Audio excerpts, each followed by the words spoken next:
بسم اللہ الرحمن الرحیم۔ السلام علیکم۔ فوج کے خیموں سے تھوڑی دور لڑکیوں کے لیے خیمہ نصب کیا جا رہا تھا۔ وہاں سے کوئی 100 قدم دور زخمی قیدیوں کے خیمے تھے، وہاں بھی ایک خیمہ گاڑا جا رہا تھا اور 6 نئے زخمی قیدی زمین پر لیٹے ہوئے تھے۔ لڑکیاں ان کی طرف دیکھ رہی تھیں۔ دونوں خیمے کھڑے ہو گئے۔ لڑکیاں اپنی خیمے میں چلی گئیں اور زخمیوں کو ان کے اپنے خیمے میں لے گئے۔ ایک سنتری لڑکیوں کے خیمے کے باہر کھڑا ہو گیا۔ لڑکیوں کے لیے کھانا آ گیا جو انہوں نے کھا لیا۔ پھر ایک لڑکی خیمے سے نکل کر اس خیمے کی طرف دیکھنے لگی جس میں نئے 6 زخمی قیدیوں کو لے گئے تھے۔ اس کے چہرے پر اب گھبراہٹ اور خوف کا کوئی تاثر نہیں تھا۔ سنتری نے اسے دیکھا اور اس نے سنتری کو دیکھا۔ لڑکی نے مسکرا کر اشارہ کیا کہ وہ زخمیوں کے خیمے کی طرف جانا چاہتی ہے۔ سنتری نے سر ہلا کر اسے روک دیا۔ لڑکیوں کو خیمے سے دور جانے یا کسی سے ملنے کی اجازت نہیں تھی۔ لڑکیوں اور 6 زخمیوں کے خیموں کے درمیان بہت سے درخت تھے۔ بائیں طرف مٹی کا ایک ٹیلہ تھا جس پر جھاڑیاں تھیں۔ سورج غروب ہو گیا، پھر رات تاریک ہونے لگی۔ کیمپ کے گلگپاڑے پر نیند غالب آنے لگی اور پھر زخمیوں کے کراہنے کی آوازیں رات کے سکوت میں کچھ زیادہ ہی صاف سنائی دینے لگی۔ دور پرے بحیرہ روم کا شور دبی دبی مسلسل گونج کی طرح سنائی دے رہا تھا۔ صلاح الدین ایوبی کے اس جنگی کیمپ میں جاگنے والوں میں چند ایک سنتری تھے، یا وہ زخمی قیدی جنہیں زخم سونے نہیں دے رہے تھے، یا صلاح الدین ایوبی کے خیمے کے اندر دن کا سما تھا۔ وہاں کسی کو نیند نہیں آئی تھی۔ سلطان ایوبی کے 3 سالار اس کے پاس بیٹھے تھے اور باہر محافظ دستہ بیدار تھا۔ سلطان ایوبی نے ایک بار پھر کہا، علی بن سفیان ابھی تک نہیں آیا۔ اس کے لہجے میں تشویش تھی۔ اس نے کہا، اس کا قاصد بھی نہیں آیا۔ اگر کوئی گڑبڑ ہوتی تو اطلاع آ چکی ہوتی۔ ایک سالار نے کہا، معلوم ہوتا ہے وہاں سب ٹھیک ہے۔ امید تو یہی رکھنی چاہیے، صلاح الدین ایوبی نے کہا، لیکن 50,000 کے لشکر نے بغاوت کر دی تو سنبھالنا مشکل ہو جائے گا۔ وہاں نفری 1,500 سوار اور 2,700 پیادہ ہیں۔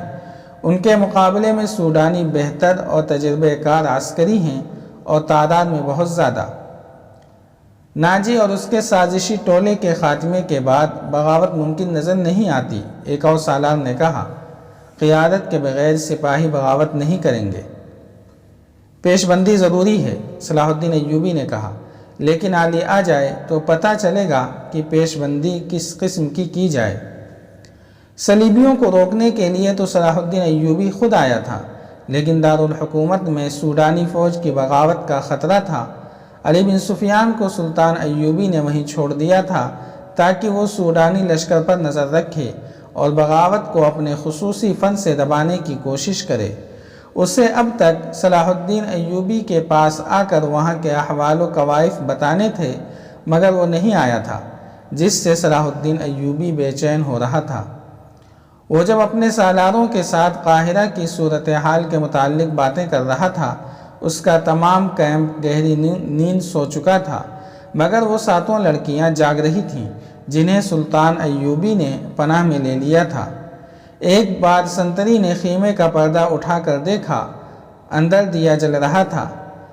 پردہ ہٹتے ہی لڑکیاں خراٹیں لینے لگیں۔ سنتری نے دیکھا وہ پوری 7 ہیں اور سو رہی ہیں، تو اس نے پردہ گرایا اور خیمے کے ساتھ لگ کر بیٹھ گیا۔ خیمے کے پردے کے ساتھ جو لڑکی تھی، اس نے نیچے سے پردہ ذرا اوپر اٹھایا۔ پردہ آہستہ سے چھوڑ کر اس نے ساتھ والی کے کان میں کہا، بیٹھ گیا ہے۔ ساتھ والی نے اگلی لڑکی کے کان میں کہا، بیٹھ گیا ہے، اور اس طرح کانوں کان یہ اطلاع 7 لڑکی تک پہنچ گئی کہ سنتری بیٹھ گیا ہے۔ ایک لڑکی جو خیمے کے دوسرے دروازے کے ساتھ تھی، آہستہ سے اٹھ کر بیٹھی اور بستر سے نکل گئی۔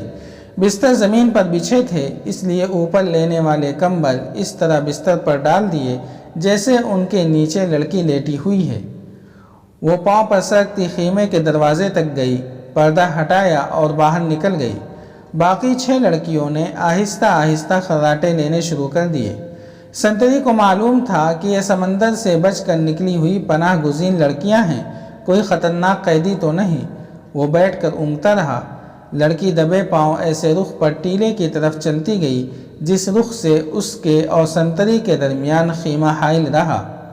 ٹیلے کے پاس پہنچ کر اس نے اس خیمے کا رخ کر لیا جس میں 6 نئے قیدی رکھے گئے تھے۔ رات تاریک تھی، وہاں کچھ درخت تھے۔ سنتری اب ادھر دیکھتا بھی تو اسے لڑکی نظر نہ آتی۔ لڑکی بیٹھ گئی اور پاؤں سے سرک سرک کر آگے بڑھنے لگی۔ آگے ریت کی ڈھیریاں سی تھیں۔ وہ ان کی اوٹ میں سرکتی ہوئی خیمے کے قریب پہنچ گئی، مگر وہاں ایک سنتری ٹہل رہا تھا۔ لڑکی ایک ڈھیری کے پاس لیٹ گئی۔ سنتری اسے سیاہ سائے کی طرح نظر آ رہا تھا۔ وہ اب 2 سنتریوں کے درمیان تھی، ایک اس کے اپنے خیمے کا اور دوسرا زخمیوں کے خیمے کا۔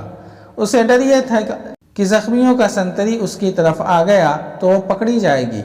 بہت دیر انتظار کے بعد سنتری دوسرے زخمیوں کی طرف چلا گیا۔ لڑکی ہاتھوں اور گھٹنوں کے بل چلتی خیمے تک پہنچ گئی اور پردہ اٹھا کر اندر چلی گئی۔ اندر اندھیرا تھا۔ 2-3 زخمی آہستہ آہستہ کرا رہے تھے۔ شاید ان میں سے کسی نے خیمے کا پردہ اٹھتے دیکھ لیا تھا۔ اس نے نحیف آواز میں پوچھا، کون ہے؟ لڑکی نے منہ سے شی کی لمبی آواز نکالی اور سرگوشی میں پوچھا، رابن کہاں ہے؟ اسے جواب ملا، ادھر سے تیسرا۔ لڑکی نے تیسرے آدمی کے پاؤں ہلائے تو آواز آئی، کون ہے؟ لڑکی نے جواب دیا، موبی۔ رابن اٹھ بیٹھا اور کہا، میں اس اتفاق پر حیران ہو رہا ہوں کہ ہماری ملاقات ہو گئی ہے۔ یہ ایک معجزہ ہے جس سے ظاہر ہوتا ہے کہ خدا یسوع مسیح کو ہماری کامیابی منظور ہے۔ ہم نے بہت بری شکست کھائی ہے، لیکن یہ سب دھوکہ تھا۔ یہ وہی زخمی قیدی تھا جو دوسروں سے الگ تھلگ اور چہرے مہرے سے، جسم جثے سے معمولی سپاہی نہیں بلکہ اعلیٰ رتبے کا لگتا تھا۔ صلاح الدین ایوبی نے بھی کہا تھا کہ یہ کوئی معمولی سپاہی نہیں، اس پر نظر رکھنا۔ علی بن سفیان اس سے تفتیش اور تحقیقات کرے گا۔ کتنے زخمی ہو؟ لڑکی نے اس سے پوچھا۔ کوئی ہڈی تو نہیں ٹوٹی؟ میں بالکل ٹھیک ہوں، رابن نے جواب دیا۔ خراش تک نہیں آئی۔ انہیں بتایا ہے کہ اندر کی چوٹیں ہیں اور سینے کے اندر شدید درد ہے، لیکن میں بالکل تندرست ہوں۔ پھر یہاں کیوں آ گئے؟ لڑکی نے پوچھا۔ میں نے بہت کوشش کی کہ مصر میں داخل ہو جاؤں اور سوڈانی لشکر تک پہنچ سکوں، لیکن ہر طرف اسلامی فوج پھیلی ہوئی ہے، کوئی راستہ نہیں ملا۔ ان 5 زخمیوں کو اکٹھا کیا اور ان کے ساتھ زخمی بن کر یہاں آ گیا۔ اب فرار کی کوشش کروں گا جو ابھی ممکن نظر نہیں آتی۔ اس نے ذرا غصے سے کہا، مجھے 2 سوالوں کا جواب دو۔ ایوبی کو میں نے زندہ دیکھا ہے، کیوں؟ کیا تیر ختم ہو گئے تھے یا وہ حرام خور بزدل ہو گئے ہیں؟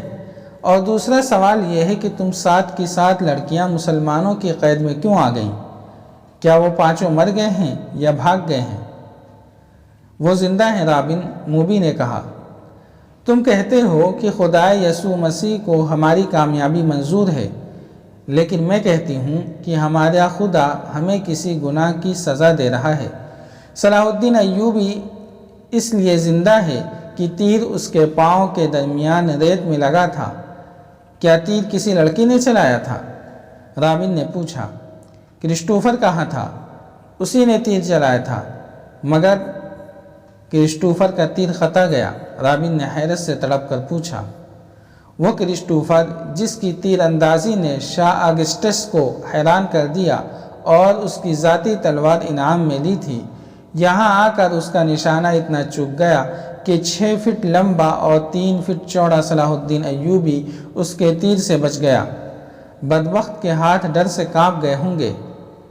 فاصلہ زیادہ تھا، موبی نے کہا، اور کرسٹوفر کہتا تھا کہ تیر کمان سے نکلنے ہی لگا تھا کہ کھلی ہوئی آنکھ میں مچھر پڑ گیا اور اسی حالت میں تیر نکل گیا۔